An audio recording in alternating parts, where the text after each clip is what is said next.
Another rough night of basketball for the Missouri Tigers, a blowout by the Fighting Illini. And unfortunately, I'm not seeing a lot of light at the end of the tunnel for this season. And quite honestly, I don't want to hear any excuse making after that kind of performance either. So let's pick off the scab, talk about all the warts coming up right now on Locked On Mizzou.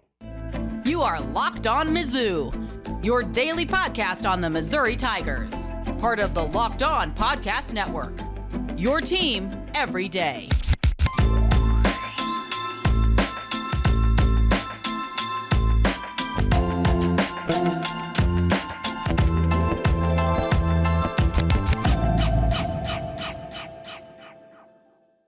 Hey, all you true sons and daughters, I'm John Miller, your Mizzou mafioso and the central scrutinizer of Missouri Tigers football and basketball and maker funner of Ohio State, of course. But also, I got to tell you really quick, just as a quick reminder, download the Game Time app, create an account, and use code LOCKEDONCollege for $20 off your first purchase.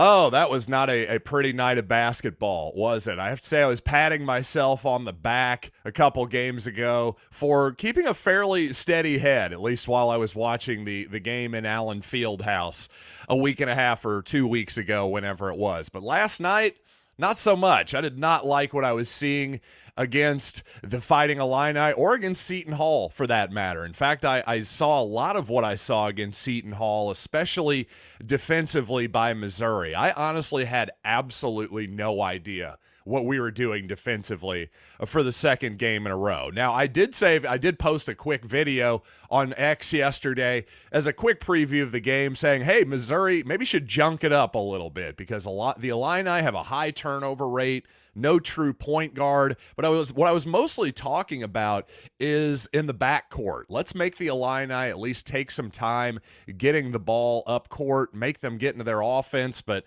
well, Brad Underwood said in the postgame, the Fighting Illini's coach, he said I was begging for the press. Well, I can see why. And honestly, if I had had the access to the numbers that Illinois had against the press coming into the game, I might have had a different take. But again, it was much more about, hey, junk it up in the backcourt, because in the half court, once you get into half court defense, I actually hate junking it up. And that's the opposite of what you want to do if you're playing man-to-man defense, in my opinion. And in particular, over and over and over again, I saw Missouri, and Robbie Hummel on the broadcast pointed this out as well a few times, but Missouri is doing something that to me is the equivalent of in fourth grade basketball, your first day of practice when they told you to cut off the baseline. Well, that's not really as relevant when you're playing against Division I college basketball players. But what is absolutely relevant in 2023 basketball is you don't want to help off of the strong side corner. What do I mean by that? Well, imagine you're guarding a guy in the three-point line on the right side of the court in the corner, and there's a guy also on the right wing who has the basketball.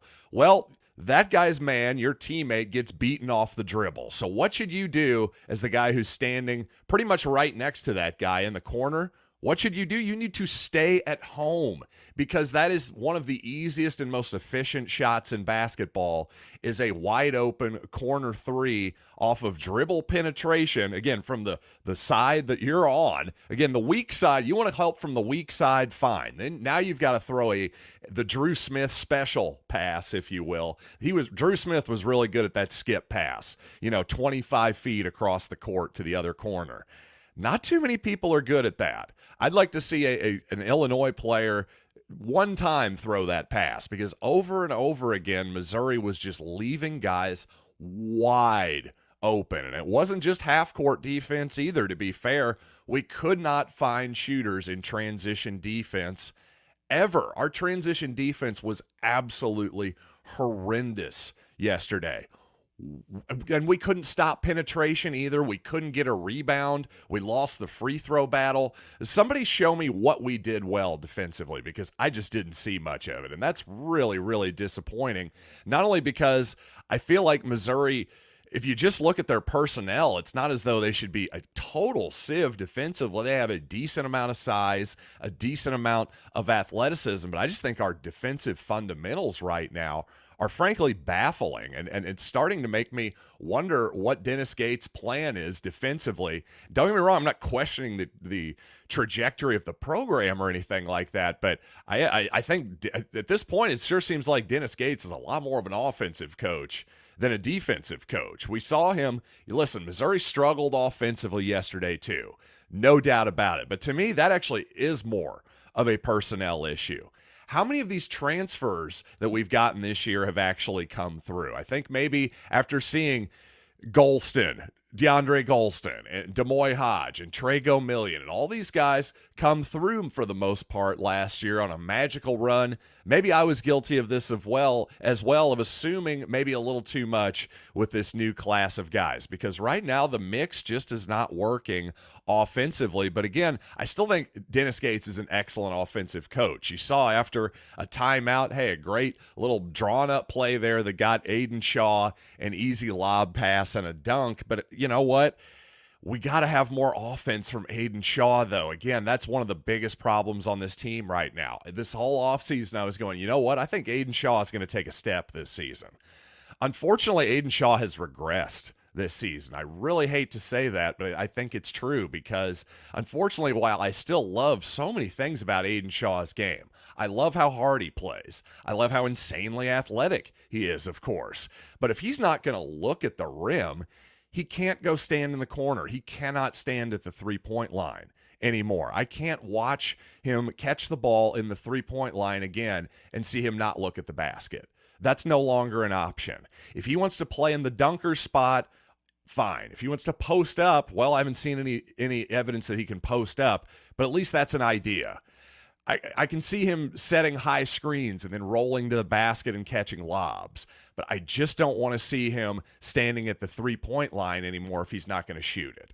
That's absolutely ridiculous. And quite honestly, one of the biggest problems with Dennis Gates' offense right now is he's talking about, oh, we're getting great looks. Well, you're getting open looks, but that doesn't necessarily mean that they're great looks, because right now, all of these stretch fours and stretch fives, guys who are three-point shooters in theory, that are power forwards and centers in name only at this point.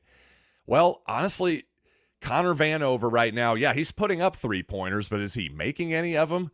Did any of those feel like they were particularly close to going in yesterday? I almost feel like somebody needs to chart close misses versus way off misses, because sometimes you look at Trent Pierce's shot and sometimes, boy, those are going in and out. It feels like they're going to start going in here pretty soon. But with Connor Vanover, I'm just not seeing it right now. And for a guy whose career high was 33% from downtown before he got to Missouri, you know, it's just been tough for him, because for a guy who obviously probably who was thinking about not playing college basketball, I think he was about done with the sport, a guy who Dennis Gates basically had to talk into coming back and playing, you know, it was just a horrible start for him. That whole Portsmouth Invitational thing where he was suspended for 3 games, it just seems like he's been off rhythm all season. And that was just a really, really rough way for Connor Vanover and Missouri to start the season, quite honestly. So I don't know. Once again, thank you, NCAA. But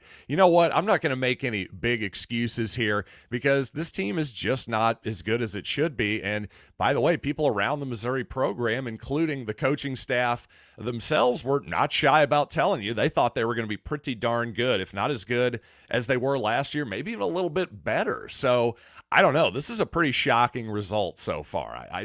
It wouldn't have been shocking to me, certainly, if this team didn't win as 25 games. If they'd have won, I just expected them to be in contention, at least on the bubble, for an NCAA tournament berth. And right now, this team isn't even close to the bubble. This isn't a 500 ball club right now. This isn't even an NIT team. So we got a long ways to go before we start talking about the NCAA tournament. And speaking of excuses, I got to say, in a post game like that, when you get blown out by 23 points by your big rival in the Fighting Illini, at a certain point, what are you supposed to say if you're Dennis Gates? You're not just going to go hellfire and brimstone and tear your entire roster down. I totally understand that.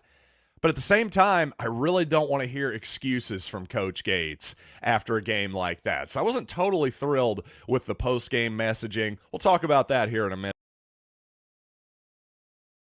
But first, I want to tell you about Game Time because, you know what, last-minute tickets, last-minute Christmas gifts, well, they kind of all come together in the form of Game Time because Game Time truly is the best place to find last-minute ticket deals, including to the Cotton Bowl if you're heading down to Dallas, but also last-minute Christmas gift ideas as well. Why not get somebody a ticket to an event? Browse through your app right now. You can find, of course, the Cotton Bowl tickets to Missouri basketball, the St. Louis Blues, the whole deal.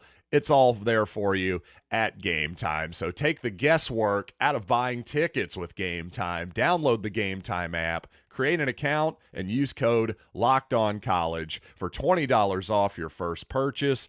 Terms apply. Again, create an account and redeem code LOCKEDONCOLLEGE for $20 off.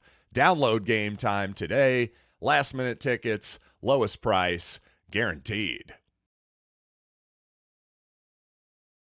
Thanks for making Locked On Mizzou your first listen every day. For your second listen, check out Locked On Sports Today on YouTube and subscribe to the first ever national sports 24/7 streaming channel. That's Locked On Sports Today on YouTube. Again, 24/7, folks. You'll find something you love over at Locked On Sports Today. I have no doubt about that. But you know what? It's okay if some doubts are starting to creep in your mind about, well, this basketball team right now. I wouldn't say the program. I wouldn't worry about that too much. But I will say Dennis Gates' post-game remarks were certainly interesting in a lot of different ways. He said, quote, "I truly believe we have been going in the right direction. I'm not going to rip things apart or make these guys feel like something's wrong with them." Continuing on, he says, "We're very, very close, very close. I'm excited about our trending because I think we're trending in the right direction." Now, here's the thing. Again, Dennis Gates seems like a really positive guy in the media. I don't know what he's like behind the scenes, but certainly when he talks to people like myself, I suppose, he's definitely a positive guy. I don't have anything wrong with that whatsoever. Now, here's the deal, though. He doesn't have to talk. He doesn't have to be as honest as I was in the opening segment. He doesn't have to use words like horrendous to describe Missouri's transition defense, for example, like I did. So he doesn't have to talk about the defense. He doesn't have to rip it apart in the media, but he'd better know. He'd better know that defense the last couple games is, in my opinion, unacceptable. It really is. So if Dennis Gates knows that, we're good here. I don't need him to actually tell it to me in the media. That's fine and dandy. Here's the part that did bother me, though, about what Dennis Gates said in the postgame. Well, Dennis Gates, there was a 20-5 free throw disparity in the first half. Gates said, asked what needed to be fixed defensively. Here's what Gates led with. Free throw line. I wish we can call our own fouls. I think that would be a cool rule. Wow. Really? We're going to blame the refs, huh? We think it was the whistle? Well, here's what, honestly, I almost started the program complaining about the officiating and then being like, hey, just kidding, everybody. We all know Missouri just got worked yesterday, right? But Dennis Gates honestly was complaining about the officiating in the postgame yesterday. Well, here's what Gabe DeArmond had to say. I'm going to quote from his column yesterday because, honestly, I think Gabe said it perfectly. He said, one team had strong athletic wings attacking the rim at every opportunity. The other had two 7-footers and its starting power forward combining to go 0 for 9 from three-point range in the first 20 minutes. Maybe that's why the Illini made 15 more trips to the free throw line. Yeah, you think? I enjoyed Gabe's sarcasm there, and I couldn't have agreed more with that sentiment. I'm sorry, you could quibble with some calls here and there, I'm sure, as I definitely did. But honestly, I thought the officiating was fine. There was nothing about the officiating where I was going, gee, if only the refs were here, maybe Missouri would be in this ball game. Honestly, that's an embarrassing thing for Dennis Gates to say after a 23-point loss. You know, Dennis Gates, I love you, man. Oh, excuse me. It was actually a 24-point loss where Missouri gave up 97 points, I believe the most of the Gates era so far here in about a year and a half at Missouri. Listen, I know it seems like I'm a little cantankerous and ornery right now, and maybe I am. I'm cool with Dennis Gates moving forward. Still love the guy. He's doing great in recruiting. I think so many better times are ahead. Again, like I said, the Connor Vanover thing was a tough start to the season. John Tonje has never been able to get going off of his off-season injury, it would seem. And, of course, Caleb Grill getting hurt at the absolute wrong time for Missouri, just as he was starting to find his shot, as already he was a really, really good hustle, D, and role player kind of guy. So that was a bummer, too, for sure. It just hasn't gone great so far this year, and maybe it's just a transition year. All I'm saying is let's maybe push the referee excuses to the side in the postgame from now on. Frankly, the only call that I really didn't like is when they called a flagrant foul on Sean East. This was when the game was well in hand, by the way, for the Illini in the second half. But for Robbie Hummel, former Purdue guard who was on the call there on FS1, he called it a, quote, dangerous play by East. Are you kidding me on that? Dangerous? And he said it's not a basketball play. I'm going, listen, you guys saw what happened there. First of all, incredible finish by the Illini player, too. East definitely grabs the guy's right shoulder, right bicep, arm, whatever it might be, in an attempt to stop him from scoring the basketball. In what world is trying to stop a guy from scoring? Yes, that's a basketball play, ladies and gentlemen. I don't know. Maybe this is just me being an old man now in my 40s, but that's just a hard foul in my book. Certainly a foul, no doubt about that, and a great finish. But to call that it's a dangerous play and not a basketball play, what in the world are you talking about? Let's not be complete cowards here. We're not talking about protecting guys from head injuries here. The point of sports is not to eliminate all risk, okay? We've completely lost our minds on flagrant fouls here a little bit too.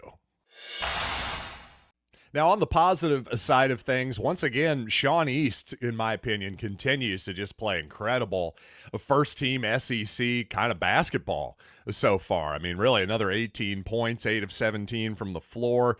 Unfortunately, he just didn't have enough help offensively. And while I focused a lot on the defense so far, there's no doubt that it's been too hard for Missouri to score recently as well. And unfortunately, it really seems like our best offensive and defensive lineups don't really mesh. But then again, what is our best offensive lineup right now? I'm not sure we've figured that out yet. And again, Missouri shooting, what did it shoot from the three-point line? 6 of 27 at the end of the game. Clearly, that's never going to cut it. Dennis Gates is right about that, but especially for this team because really this team has no other offense. They don't really have a second option. And unfortunately, I think Nick Honor right now is a little bit emblematic of that problem because I think the scouting report is kind of out on Honor. If you chase him off of the three-point line, well, scoring-wise, he doesn't have much of a counterpunch. There's a lot of numbers rolling around where near the rim, Honor's shooting something like 37% from the field. Obviously, that's not going to cut it. A big part of that is he's a smaller guy. He's a below-the-rim player. Tough down there in the big trees, and it's not going to get any easier as we get into SEC play. No doubt about that. And coming up, we did have some good news breaking yesterday on the football field. It's almost as though the Missouri program was waiting for me to post my podcast so it would not be timely anymore. Doggone it. You son of a guns, you tricksters. But no, seriously, we got to talk about some really good news for the Missouri football program here coming up in just a little bit. But first, let me tell you about FanDuel Sportsbook. As the weather outside gets frightful, well, the NFL offers stay delightful over at FanDuel. Right now, new customers get $150 in bonus bets with any winning $5 moneyline bet. That's $150 if your team wins. So if you've been thinking about joining FanDuel, now's the time to get in on the action. The app is incredibly easy to use with all the options for betting in the world, from spreads to player props, over-unders, and more. You got to visit FanDuel.com/locked on and kick off the NFL season in style. By the way, the Tigers now underdogs in the Cotton Bowl by 1.5. So some pretty significant line movement over just the past 24 hours or so. Again, visit FanDuel.com/locked on. Kick off the NFL season. It's FanDuel, official partner of the NFL. Well, I'm not entirely sure what the holdup was, but officially now Blake Baker and Kirby Moore have signed contract extensions. They will be back at Missouri next season, which at this point is not a big surprise at all. Just to me, a little bit surprising that it took this long to announce it. And, well, Eli Drinkwitz seemed a little bit shaky on the whole thing for a second. At the same time, as I said on yesterday's program, I don't know where they'd go. Where are they going to be, an offensive coordinator, defensive coordinator that's better than Missouri right now, to be honest? Missouri, if you're in contention for the playoff, as Missouri certainly is a legit contender for that in 2024, where are you going to go? You going to go be a head coach somewhere? Absolutely. But again, at this point in the process, what jobs are available? All the good jobs have been taken. Texas A&M, they got their guy, et cetera, et cetera, et cetera. So not a surprise, but obviously great news for Missouri. Kirby Moore did an excellent job this season. No doubt that Eli Drinkwitz made the right decision, not only just to hire Kirby Moore, but just to get an offensive coordinator in general. So obviously looking forward to more football here in a few months. But you know what? There was one positive, a few positives, of course. Again, I pointed out Sean East played well once again for the Tigers, continuing what's been an excellent campaign for him so far. But you know what? Trent Pierce starting the ball game, that was more or less something that I had suggested recently. Not necessarily starting him, but certainly giving that young man more minutes, I think, is a must from here on out. And while his numbers weren't eye-popping by any stretch of the imagination, he did score 12 points in 20 minutes. Hit one of his 4 3-pointers. I thought the misses were all good shots, too, and didn't look too far off the mark. And once again, Pierce, with his size at about 6'10", definitely does make an impact defensively. I'm not saying he was perfect defensively by any means. He's a true freshman. You know, like a lot of Missouri's guys, I think we just have a tendency to overhelp right now. And that's kind of bugging me a little bit for sure. It's one of those things. It was definitely a bugaboo of mine for many years. Is I've always thought that in college basketball, teams overhelp when the ball goes into the post. In other words, a guy catches the ball in the low post. Well, too often, a guy who's guarding a wing player will double down on him only to leave his guy open for a wide open 3-pointer. So what do we do in there positive defensively?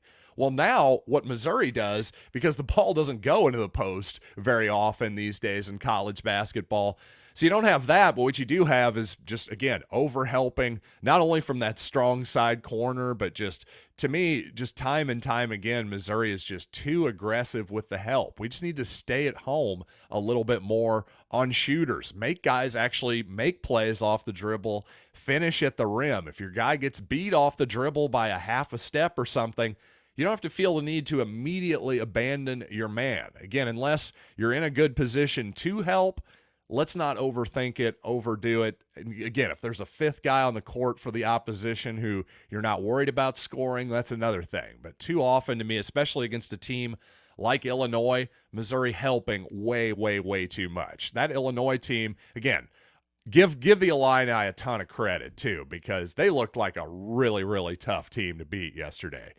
What were they ranked coming into the game? Like 12th, something like that, I believe. Sorry, let me pull up. Yeah, 13th, the Illini were ranked in the AP poll. I think they're better than that, quite honestly, after watching them yesterday. So as much as I gave the Tigers a lot of guff during this recap episode here, I want to be sure to give the Illini a lot of credit too. And if they're a top 1 or 2 seed in the tournament, come March, this podcaster won't be surprised whatsoever, and I might have them going a ways. They've got a really impressive collection of guys right now that seems to fit what Brad Underwood likes to do. He was a confident sounding coach after that basketball game. But you know what?